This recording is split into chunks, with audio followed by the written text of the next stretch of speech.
Well, President Obama has announced his plans to pledge $50 million to the Pakistani media.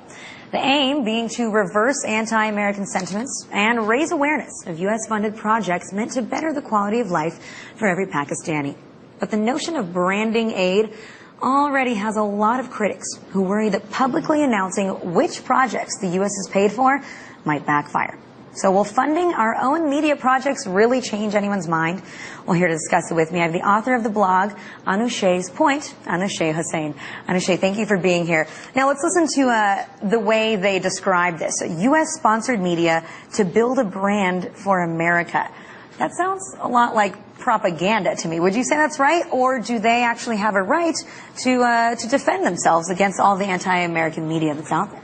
Well, I think that's a really good question, and I think the answer to that would be both. I think this is what it is, a $50 million PR move, foreign PR experiment, I guess you could call it, in Pakistan. But at the same time, U.S. aid has hundreds and hundreds of really excellent programs on population and health, on democracy and governance, and I think it's fair that those programs, you know, get their fair share of coverage.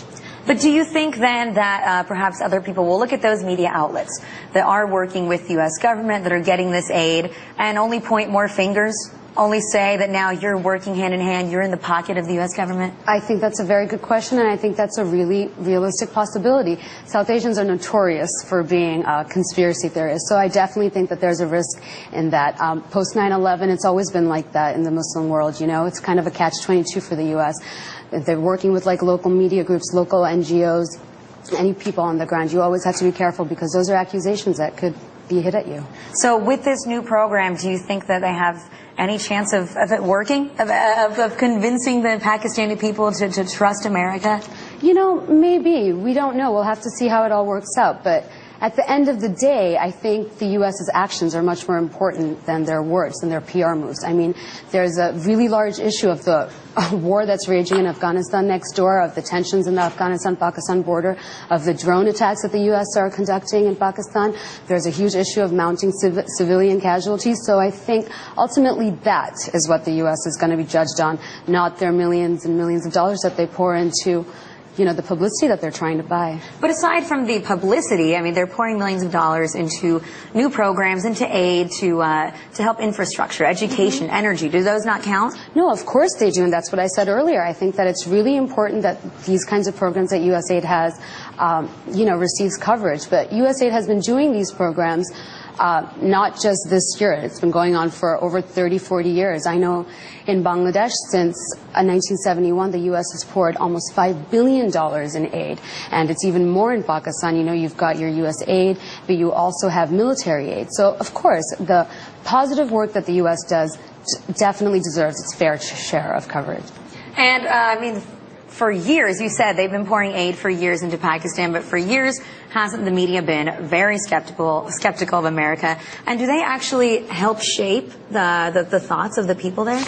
Well, I think definitely they do, but you have to understand that the U.S.-Pakistan relations have changed. It wasn't always like this. The Pakistan role in the U.S., the relationship has changed since this Afghanistan war. You know, you've got drone attacks that the U.S. is committing inside Pakistan. So yes, the media, of course, shapes what the public views, but also, like I said before, you can buy the coverage that you want, but people are ultimately going to judge not what they read, but what they see. And, well, speaking, though, of coverage, do you think that if there do become more of these news outlets that are perhaps a little friendlier to America, then can we just see a counter to that? Because we've done a discussion on Pakistani media before here on the Alona Show, and we've discussed the stark differences in how there almost is a Fox and an MSNBC. And so then will there be a Fox-like equivalent that just starts pointing even more fingers, coming up with even more conspiracy theories, and being perhaps 10 times as harsh? I think that that's a very valid point, and I think that that's definitely a realistic possibility. There's always a risk of backlash when you are working with the U.S., especially in such a sensitive climate. The war in Afghanistan has spilled onto Pakistan, and you can't deny that. But do you think, have you heard any reports so far of whether the Pakistani government itself supports this program of the $50 million in aid to the media? Well, actually, it's very interesting because I was reading how Pakistani officials, high-level Pakistani government officials, were reassuring the U.S. and pretty much guaranteeing that, you know, this passage of the Kerry-Lugar bill, which basically gives $50 million for this kind of media work in Pakistan, they were assuring the U.S. that this was going to be celebrated in Pakistan, that the Pakistani people were going to be very happy about it. And, you know, I think we all know that government officials don't always reflect what the people think. So we have yet to see if the passage of this bill is going to be celebrated in Pakistan or not. How many people in Pakistan actually read a newspaper or watch TV? Well, I'm sure the majority of the people do, but, you know, you've got the issue of the population in the rural areas, and those are the people, and that is the area where the civilian casualties are actually mounting. And I think those people are exactly the people whose hearts and minds that you have to win over. And they're not going to be making their judgments based on what they're reading and what they're seeing on TV. If even they have access to media, they're going to be seeing by who's getting hit next door by U.S. bombs. Exactly. So if they're the people that are most affected, is all hope lost in this program? Well, you know, let's not be too negative here. We don't know. I mean, maybe there is a possibility. We have to, I think the U.S. needs to be clear about exactly who they're trying to target. Are you trying to target the people, you know, in the cities, in the urban populations? Or are you trying to target the people in the rural areas? Which is why, you know, it's what I said earlier. This is what it is. It's a $50 million PR stunt. Let's see how it falls out. All right, Anushay, thank you for being here. A $50 million PR stunt. That's right. Barack Obama is proposing a plan to give $50 million to media outlets in Pakistan so that the U.S. can now change the people's perceptions. But there are a lot of criticisms, and we have to see if this plan has any chances of actually working.